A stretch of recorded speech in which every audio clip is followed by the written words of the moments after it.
সবাই একটা প্রবলেম হতে পারে যে যখনই ভিপিএন কানেক্ট করবেন তখন হচ্ছে আপনার এটা কি বলে প্রচুর অ্যাড চলে আসবে। সেই অ্যাড থেকে রিমুভের জন্য আমরা চলে যাবো সেটিংসে, ফোনের সেটিংসে গেলাম। সেটিংসে গিয়ে সার্চ বক্সে যাব। সার্চ বক্সে গিয়ে লিখবো ডিএনএস ডিএনএস লিখে সার্চ করব।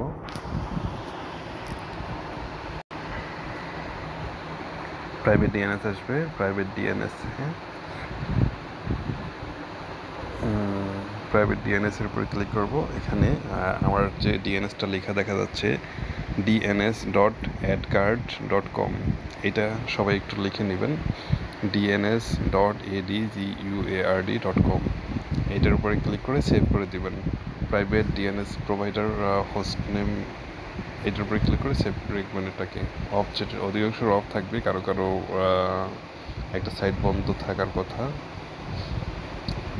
যাই হোক, এভাবে ওইটাকে বন্ধ করলে আপনার অ্যাডটা আসবে না। আর ধন্যবাদ।